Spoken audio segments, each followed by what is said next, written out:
Hello folks, Typhoon Carter here, and I bring to you another DPP Revival Invitational set. This is a round 3 losers bracket matchup between PDC and Lazuli. Both players fighting for their lives here, although Lazuli was sent down to losers bracket back in round 1 after losing to Deep Blue Sea and had to fight for his tournament life against Christos, where he was able to defeat him. Whereas for PDC, he won his round 1 matchup against Mustonet. I covered that match live. And he unfortunately lost to Star Master in a free game series that went down to a wire. So, both players fighting for their lives. Would be disappointing to see either of these players exit the tournament early. But that said though, let's jump right into this. Breloom lead. T-Tar lead. Obviously, this lead matchup favorite for Breloom. Lazuli should never stay in with this Tyranitar. If you're PDC, there's a couple things you could do here. You could just click Spore turn 1, get a free sleep off, pop a Lumberry, you name it. The other thing PDC could do is also just something like Superpower or Seed Bomb. That's also an option, but for the most part, he should just, Spore 9 out of 10 times. Latias gonna be Spored here. So Lazuli's team early on telling us that this might be a defensive team. And Focus Punch is there, so that is not a Scarf Breloom. This could be double powder Breloom. Oh no, it's Focus Punch plus Superpower here. Could get Drill Pack though. So the Breloom got some decent mileage out of that, and the Gyarados is gonna come in and be a threat. And Quagsire is revealed. Gira pretty typical on these kind of builds. Scissor's gonna be sent out here. Oh, gets cursed up though. Cursed Quagsire, generally a decent win condition on these stall builds. And EQ doing a hefty amount of damage. EQs again. And probably looking to get Bug Bite off. Gets a Superpower off though, and that Skarmory is gonna go down, so no spikes will be up. And Magnezone immediately sent out, and that's going to KO the Scizor, get the trap off. And Tyranitar is going to be the follow-up here. And so PDC bringing a DD spam. I would expect there to maybe be another steal in the back here. Curse is up there. That's going to live. And yeah, PDC probably does not have taunt or anything like that. I think that would have been fantastic here in this matchup. Curse is up again, so Lazuli just hoping to not get crit here. And PDC fishing for defense drops, gets one. Crunches again. Last year should be a Rotom for Lazuli or something like that. Rotom, could be Gliscor. Clefable, yeah, that makes sense too. Oh, that is a CBD Knight from the looks of it. And Clefable's gonna go down. Unfortunately, still stuck in. Finally, it gets confused there. It's Lum. Let's be careful of Magnezone being Scarf. Gets exploded on. Gira into a Quagsire. Looks like the Gira does not have taunt, because I think if PC had it, he should have absolutely gone for it. DD's again, trying to maybe look for a crit. I think, yeah, PDC's just playing for a crit here at this point.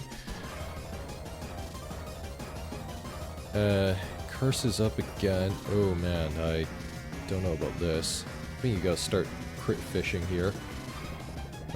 He's a third time. Oh, I really don't know about this. Double Edges here does not get what he's looking for. The reason why you might see Double Edge on Gyarados, it's actually to guarantee a KO on Starmie. And synergistically, this makes sense. Get KOs itself. Unfortunately, Quagsire is gonna heal back up to significant damage. Last is Donphan, which makes sense on these kind of builds. But, yeah, so Lazuli is just gonna walk away with this. And he's gonna be up 1-0. So, a little bit of post-game de facto commentary, whatever you want to call it. The issue here for PDC's build is that, one, when you run these kind of Breloom offenses, Generally, you want to have a way to break stall, or just like very defensive team like Gyarados, Waterfall, D-Edge. D-Edge is not bad for getting around Starmie. Scizor, again, this is probably like Lum, Akaberry. It's nice to like try to, like SD Scizor can force a lot of progress against something like the structure that Lazuli has. If Lazuli didn't have a Magnezone, then it's capable of doing a lot of work. Generally on these stall builds, this is why you want to have something like a Fire Punch Jirachee, for example, like so that you can handle a Scizor, or say a Fire Fang Gliscor, for example, but Magnezone does that job just as well. Donphan admittedly is a bit of an odd choice on this kind of team, although I get why it's there, because it gives you a little bit of a cushion against like some physical attackers that aren't Gyarados. One thing I would say about PDC's team is that his structure, like outside of Breloom, like you're gonna have a lot of issues against opposing Gyarados, especially because he doesn't have a lot of great counterplay here. Like, yeah, D-Knight can trade, your own Gira can trade down, but like, you know, we factor in rocks, all that. Well, okay, Donphan makes sense here because like you want clear rocks for D-Knight and Gira, but you kind of see the problem here against like some bulky win cons is that generally, even something like Gastrodon would have been a huge problem for PDC, but I digress. I respect the idea, or like the attempt at the idea, but didn't quite work out for him. Just ran into a bit of a buzzsaw, but we'll continue on to game 2. Here we are, game 2. Jirachee lead, D-Knight lead. Bit of a awkward lead matchup here, so Jirachee of its Scarf, I would probably just U-turn out here. If you're Lazuli, probably click Fire Blast if you have it, or EQ. Jirachee on lead, probably not carrying Ice Punch, very rare to see it, but like it's a thing, but it's not very common.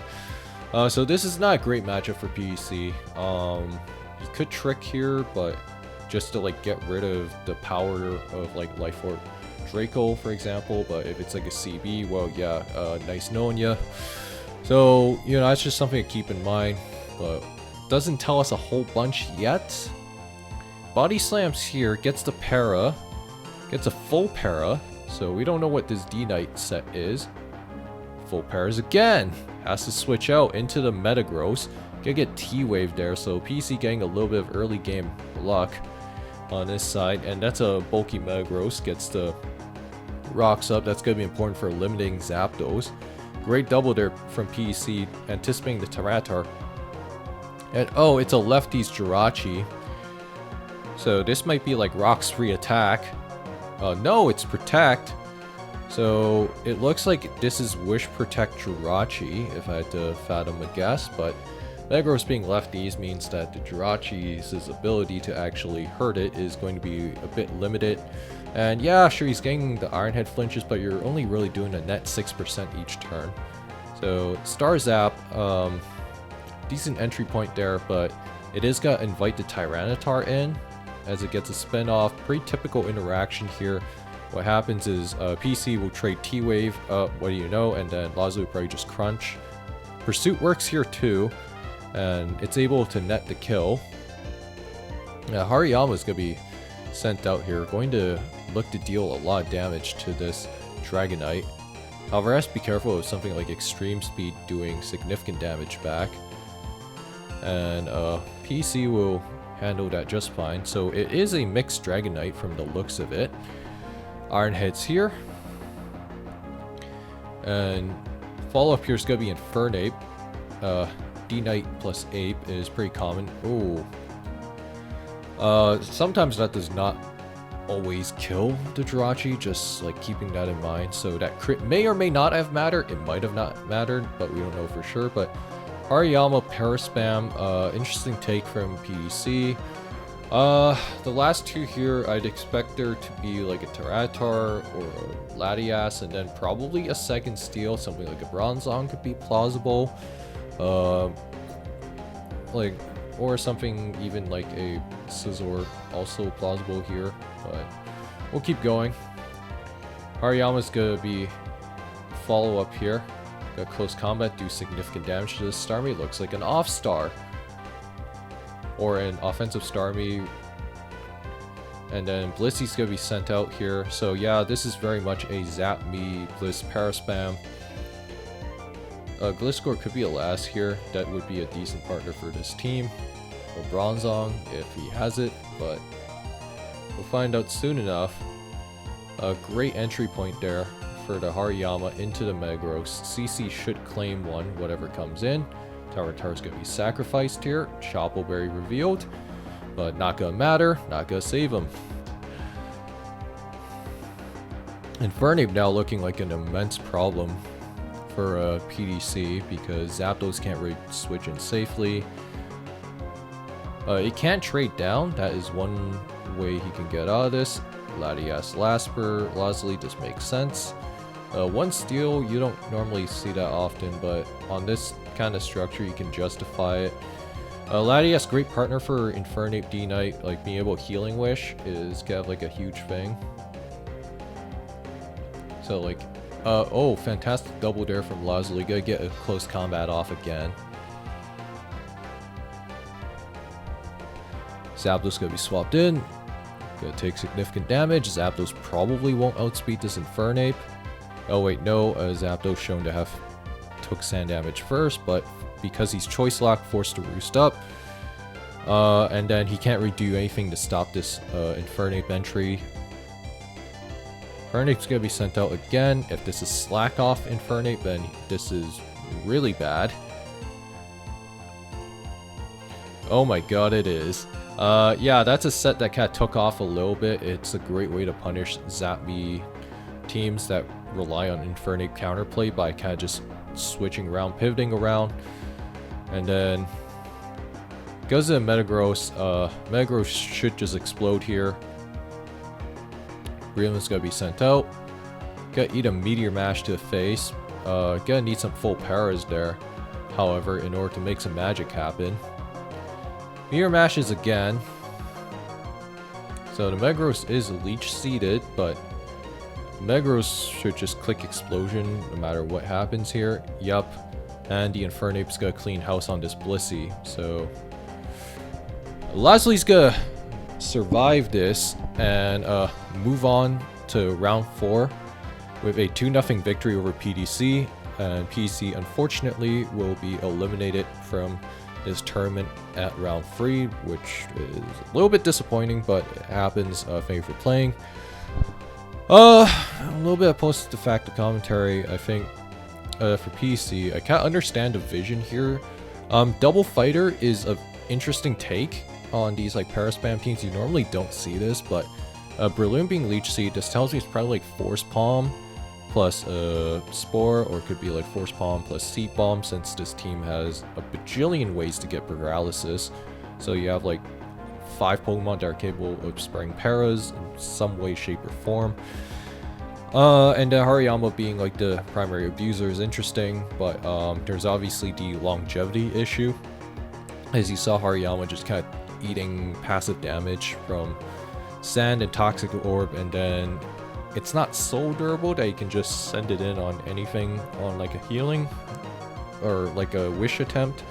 So that's just something to keep in mind. But man, yeah, PC just kind of ran into a buzzsaw, and this is kind of like one way that you can kind of see how people deal with Paraspam teams is like things like Healing Wish, Latias, which Lazuli certainly had, and then like Slack Off Ape to offset the sand damage or like the passive damage that you get from hazards, sand, all that. So you kind of see how like people kind of tech their teams to deal with certain factors in the metagame. That said though, if you guys enjoyed this video, like, comment, subscribe, and consider donating to DPP Revival Invitational as prize pool. That said though, I will see you guys next time.